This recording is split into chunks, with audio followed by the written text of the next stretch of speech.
Hello everyone, कैसे हो आप सब। एक बार पुनः स्वागत है आप सभी का हमारे अपने YouTube channel A to Z biology classes पर। उम्मीद करते हैं दोस्तों आप सभी मस्त होंगे, बेहतर होंगे, आप सभी की पढ़ाई भी अच्छे से चल रही होगी। आज की इस वीडियो में हम देखेंगे class 11th biology NCERT chapter 4 यानी कि जो हमारा एनिमल किंगडम है या जंतु जगत जो है, इसके इंपॉर्टेंट एमसीक्यू यानी कि महत्वपूर्ण प्रश्नों को देखेंगे आज की इस वीडियो में। तो चलिए सीधे वीडियो को स्टार्ट करते हैं।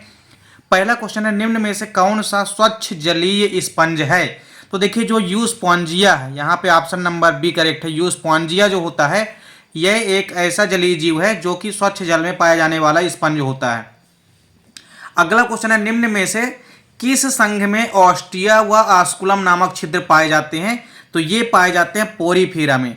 पोरीफेरा संघ के जंतुओं में ऑस्टिया व आस्कुलम नामक छिद्र पाए जाते हैं। इसके बाद देखिए अगला क्वेश्चन है कि निम्न में से किस संघ में पॉलिप तथा मेड्यूसा अवस्थाएं पाई जाती है। तो आपको याद रखना है पॉलिप तथा मेड्यूसा अवस्था केवल और केवल सीलेंट्रेटा संघ में पाई जाती है। किसमें? सीलेंट्रेटा, जिसको कि हम निडेरिया संघ भी कहते हैं। अगला क्वेश्चन है, संघ एनीलिडा के प्राणियों में उत्सर्जन किस रचना के द्वारा होता है।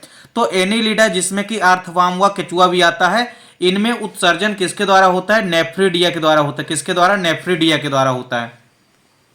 नेक्स्ट क्वेश्चन है, नीडेरिया के नाम से किस संघ को जाना जाता है। तो देखिए सीलेंट्रेटा को हमने आपको पहले बताया कि सीलेंट्रेटा जो संघ होता है इसको हम निडेरिया के नाम से भी जानते हैं। क्यों? क्योंकि इनमें नीडोब्लास्ट यानी कि दंश कोशिकाएं पाई जाती है, जिसकी उपस्थिति के कारण ही हम निडेरिया के नाम से जानते हैं सीलेंट्रेटा संघ को। अगला क्वेश्चन है, निम्न में से कौन एक मछली है। तो देखिए यहाँ पे star fish, silver fish, shark और जेली फिश। तो शार्क जो है यहाँ पे वास्तविक मछली होती है। अगला क्वेश्चन है यहाँ पे, द्वितीयक पार्श्व सम्मित किसमें पाई जाती है। तो हेमिकार्डेटा में। किसमें पाई जाती है? हेमिकार्डेटा में द्वितीयक पार्श्व सम्मिति पाई जाती है। अगला क्वेश्चन है, हृदय के दो प्रकोष्ठों का बना होता है, मतलब किनमें जो हृदय होता है वो दो प्रकोष्ठों का बना होता है। तो मछलियों में। इसके अलावा उभयचर में 3 प्रकोष्ठों का बना होता है, सरीसृप में भी। और स्तनियों व पक्षियों का हृदय जो होता है वो चतुष्फलकी या आप ऐसा कह सकते हैं कि 4 प्रकोष्ठों का बना होता है। अगला क्वेश्चन है, कैमिलियो यान किस का सदस्य है, किस श्रेणी का सदस्य है, अर्थात जो कैमिलियो यान प्राणी है यह किस वर्ग का सदस्य है। तो आपको याद रखना है रेप्टिलिया यानी सरीसृप वर्ग में आता है कैमिलियन। अगला क्वेश्चन है, न्यूमेटिक अस्थियां पाई जाती है। तो इसका राइट आंसर है मोर व कबूतर में। नेक्स्ट क्वेश्चन है, रेप्टाइल्स में पक्षी की उत्पत्ति का प्रमाण है। तो स्केल्स, स्केल्स की उपस्थिति ही इस बात को दर्शाती है कि रेप्टाइल्स से पक्षी की उत्पत्ति हुई है। अगला क्वेश्चन है, अंडे देने वाला स्तनधारी है। तो प्लेटिपस, ऑप्शन नंबर बी यहाँ पे करेक्ट है। प्लेटिपस जो है यह एक प्रकार का स्तनधारी है जो कि अंडा देता है। अगला क्वेश्चन है, निम्न सांपों में से कौन सा सांप विषैला नहीं होता है। तो इसका राइट आंसर हो जाएगा पाइथन या अजगर। तो पाइथन जो कि अजगर का बॉटेनिकल नाम होता है, सॉरी अजगर का वैज्ञानिक नाम होता है। तो निम्न सांपों में से कौन सा सांप यहाँ पे आपको बताना कि विषैला नहीं है। तो देखिए कोबरा, वाइपर और करैत ये तीनों ही विषैले सांप होते हैं। केवल पाइथन यानी कि अजगर जो है एक ऐसा सांप है जो कि विषैला नहीं होता है। तो यहाँ पे ऑप्शन नंबर सी क्या हो जाएगा? करेक्ट हो जाएगा पाइथन। नेक्स्ट क्वेश्चन है, मार्सुपियल्स सामान्य रूप से पाए जाते हैं कहाँ पाए जाते हैं। तो ये ऑस्ट्रेलिया में पाए जाते हैं। ऑप्शन नंबर डी क्या है यहाँ पे? करेक्ट है। नेक्स्ट क्वेश्चन है, पक्षियों का हृदय होता है तो 4 कक्षीय होता है। हमने आपको पहले ही बता दिया कि पक्षियों व स्तनधारियों का हृदय कैसा होता है? 4 कक्षीय होता है। अगला क्वेश्चन है, निम्न में से कौन वास्तविक उभयचर नहीं है। तो इसका राइट आंसर हो जाएगा कछुआ। यह वास्तविक उभयचर नहीं है। इसके अलावा मेढक, टोड व सैलामेंडर ये सभी के सभी वास्तविक उभयचर कहलाते हैं। अगला क्वेश्चन है, कृमि होते हैं, कृमि कैसे होते हैं? परजीवी, एसिलोमेट, स्वतंत्र जीवी व त्रिस्तरी। तो यहाँ पे ऑप्शन नंबर डी करेक्ट है। त्रिस्तरी यानी कि टिप्लोब्लास्टिक होते हैं, अर्थात कृमियों का शरीर 3 जनन स्तरों का बना होता है। अगला क्वेश्चन है, निम्न में से किसमें अरीय सम्मिति पाई जाती है। तो तारामीन में, जो तारा मछली होती है इसमें अरीय सम्मिति पाई जाती है। अगला क्वेश्चन है, दंश कोशिकाएं पाई जाती है। तो इसका राइट आंसर है सीलेंट्रेट में। किसमें पाई जाती है? सीलेंट्रेट में। नेक्स्ट क्वेश्चन है, क्रोएनोसाइट कोशिकाएं पाई जाती है। तो इसका राइट आंसर हो जाएगा पोरीफेरा में। क्रोएनोसाइट कोशिकाएं केवल और केवल पोरीफेरा संघ में पाई जाती हैं। नेक्स्ट क्वेश्चन है, छिद्रित एवं वर्तिल अस्थियां किसमें पाई जाती है। तो ये आपको याद रखना है कि पक्षियों में पाई जाती हैं। कोई भी यदि पक्षी है उसमें छिद्रित एवं वर्तिल अस्थियां पाई जाती है, यानी कि न्यूमेटिक अस्थियां पाई जाती है। अगला क्वेश्चन है, स्तनियों का विशिष्ट लक्षण है। तो इनमें से सभी होगा। देखिए क्योंकि स्तनियों में स्तन ग्रंथियां भी पाई जाती है श्वेत ग्रंथियां भी पाई जाती है और बाल भी पाए जाते हैं, अर्थात यहाँ पे ऑप्शन नंबर डी हो जाएगा उपरोक्त सभी। अगला क्वेश्चन है प्राचीनतम कशेरुकी है तो ऑस्ट्रेकोडर्म्स यानी ऑप्शन नंबर ए करेक्ट है यहाँ पे।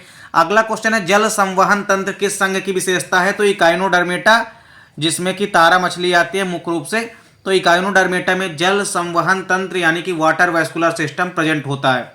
अगला क्वेश्चन है किस फाइलम के जंतुओं को एसीलोमेट कहा जाता है तो प्लेटीहेलमिन्थिस, ऑप्शन नंबर सी यहाँ पे करेक्ट है। प्लेटीहेलमिन्थिस जो कि चपटेकर्मी होते हैं इसको हम एसीलोमेट भी कहते हैं।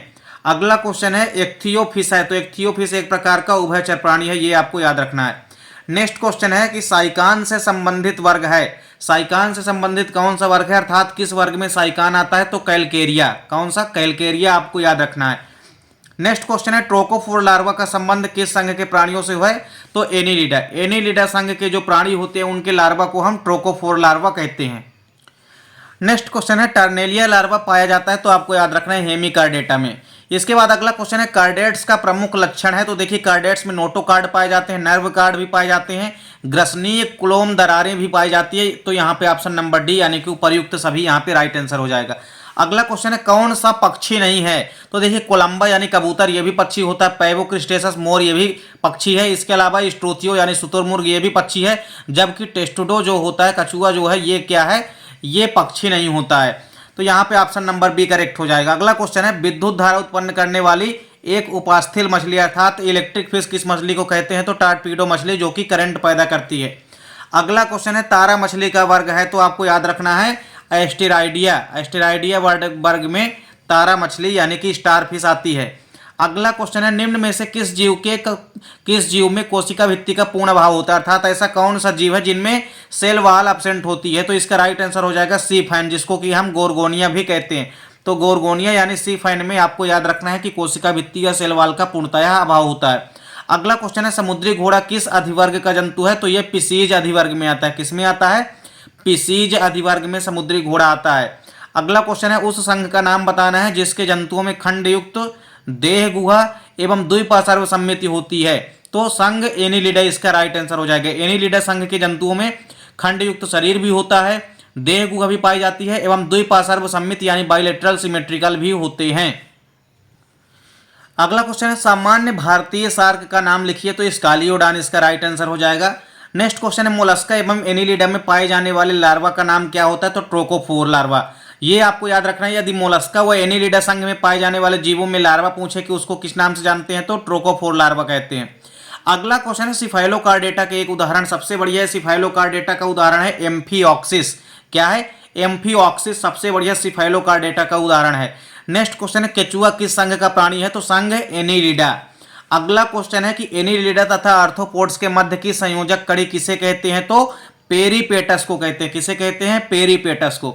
अगला क्वेश्चन है बाथ स्पंज कहते हैं तो यूस्पॉन्जिया को, किसको कहते हैं यूस्पॉन्जिया को बाथ स्पंज के नाम से जानते हैं। अगला क्वेश्चन है पूर्ण विकसित शिशुओं को जन्म देने वाले जंतु कहलाते हैं जरायुज अर्थात ऐसे जीव जो कि शिशुओं को जन्म देते हैं वो क्या कहलाते हैं, ऐसे जंतु जरायुज कहलाते हैं। नेक्स्ट क्वेश्चन है केचुए में पाए जाने वाले प्रचलन अंग है तो सीटी, केचुए में सीटी के द्वारा प्रचलन अंग होता है। अगला क्वेश्चन है वह विशिष्ट रचना जिसके द्वारा भ्रूण जो है माता के शरीर से पोषण प्राप्त करता है तो किस रचना के द्वारा भ्रूण मादा के शरीर से पोषण प्राप्त करता है तो उसे हम कहते हैं अपरा प्लेसेंटा या जरायु भी आप कह सकते हैं। तो इस प्रकार से अगला क्वेश्चन है जंतुओं की कोशिकाओं में संग्रहित भोज्य पदार्थ होता है किसके रूप में तो ग्लाइकोजन के रूप में होता है। अगला क्वेश्चन है निडेरिया संघ यानी कि सिलेंट्रेटा संघ के जीवों में शिकार एवं सुरक्षा के काम आने वाली कोशिकाएं हैं, मतलब सिलेंट्रेटा संघ में ऐसे कौन से आप कह सकते हैं कि ऐसी कौन सी रचनाएं या कोशिकाएं हैं जो कि शिकार करने एवं सुरक्षा के काम में आती हैं तो उन कोशिकाओं का नाम है दंश कोशिकाएं जिनको कि हम नीडोब्लास्ट कहते हैं और इस नीडोब्लास्ट कोशिकाओं की उपस्थिति के कारण ही निडेरिया संघ कहते हैं हम सिलेंट्रेटा संघ को। अगला क्वेश्चन है केनाल तंत्र किस संघ की विशेषता है तो पोरीफेरा संघ की विशेषता है। अगला क्वेश्चन है स्टार फिश में प्रचलन अंग किस रचना के द्वारा होता है तो ट्यूब फिट के द्वारा होता है, किसके द्वारा होता है ट्यूब फिट के द्वारा होता है। नेक्स्ट क्वेश्चन है जंतु जगत का सबसे बड़ा संघ कौन सा है तो आर्थ्रोपोडा। इसके अलावा अगला क्वेश्चन है संघ आर्थ्रोपोडा में किस प्रकार की सम्मिति पाई जाती है तो आपको याद रखना है बाइलेटरल सिमेट्रिकल यानी कि द्विपार्श्व सम्मिति। अगला क्वेश्चन है कोशिकीय स्तर का संगठन किस में पाया जाता है, यानी सेलुलर लेवल का ऑर्गेनाइजेशन किस संघ के जीवों में पाया जाता है, तो प्रोटोजोआ के जीवों में। अगला क्वेश्चन है स्पंज में अलैंगिक जनन होता है किसके द्वारा, तो आपको बताना है मुकुलन के द्वारा या कि जाइमोल के द्वारा होता है। अगला क्वेश्चन है कि फाइसेलिया को किस नाम से जाना जाता है, तो आपको याद रखना है पुर्तगाली लड़ाकू भी कहते हैं इसे। नेक्स्ट क्वेश्चन है कि व्हेल मछली को किस वर्ग में रखा गया है, तो आपको याद रखना है कि स्तनधारी वर्ग में रखा गया है। अगला क्वेश्चन है उड़ने वाली मछली है तो एक्जोसीटस। एक्जोसीटस आपको याद रखना है, यह उड़ने वाली मछली है। यदि पूछे आपसे उड़ने वाले मेढक का नाम तो राकोफोरस, और उड़ने वाली यदि आपसे पूछे कि छिपकली कौन सी है तो ड्रैको। अगला क्वेश्चन है पक्षी एवं सरीसृप के मध्य की संयोजक कड़ी किसे कहते हैं, तो आपको याद रखना है आर्कियोप्टेरिक्स को कहते हैं। किसको कहते हैं, आर्कियोप्टेरिक्स को। इसको सरीसृप व पक्षी के मध्य की संयोजक कड़ी कहते हैं। अगला क्वेश्चन है दुनिया की एकमात्र विषैली मछली कौन सी है, तो आपको याद रखना है हीलोडर्मा। अगला क्वेश्चन है सबसे लंबी मछली कौन सी होती है, तो राइनोडान। तो यहाँ पे जितने भी इंपॉर्टेंट क्वेश्चन है दोस्तों, उम्मीद करता हूँ कि वीडियो पसंद आई होगी। दोस्तों वीडियो अच्छी लगे तो लाइक और कमेंट जरूर कीजिए, साथ ही साथ दोस्तों के बीच ज़्यादा से ज़्यादा वीडियो को शेयर कीजिए। चैनल पे यदि नए हैं तो चैनल को सब्सक्राइब अवश्य कर लें। मिलते हैं दोस्तों नेक्स्ट वीडियो में, तब तक के लिए जय हिंद, वंदे मातरम।